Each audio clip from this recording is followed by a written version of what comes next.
Assalamualaikum warahmatullahi wabarakatuh. Kembali lagi dengan saya Nurul Hijrah Yusuf dengan nomor stambuk 2020-01066 kelas manajemen 6B dari Universitas Muhammadiyah Mamuju.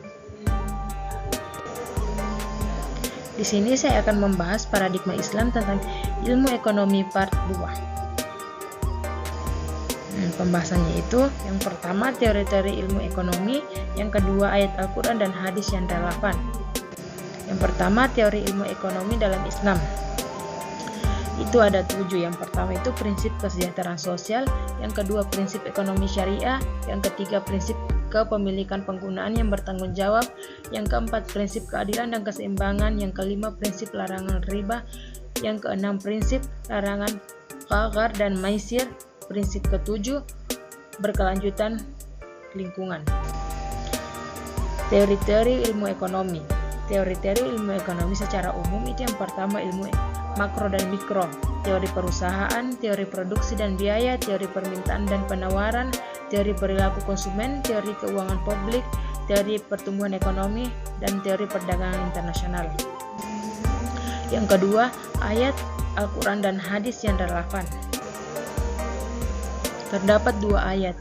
Ayat yang pertama itu, dan janganlah engkau berjalan di bumi ini dengan sombong, karena sesungguhnya engkau tidak akan dapat menembus bumi dan tidak akan mampu menjulang setinggi gunung. Surah Al-Isra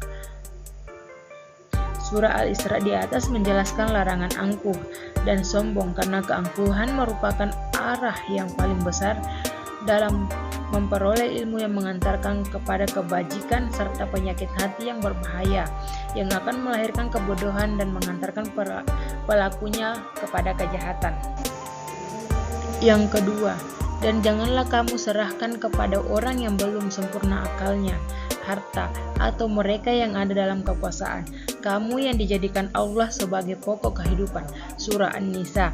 Ayat ini memberikan petunjuk tentang pentingnya memberi nafkah yang wajar kepada mereka yang membutuhkan, serta memberikan pengeluaran yang bertanggung jawab.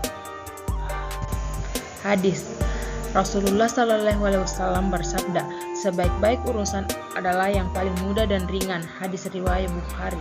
Hadis ini menunjukkan pentingnya efisiensi dan kesederhanaan dalam urusan ekonomi, serta menghindari pemborosan dan pembebanan yang berlebihan. Sekian dari penjelasan saya, kurang lebihnya mohon dimaafkan. Wassalamualaikum warahmatullahi wabarakatuh.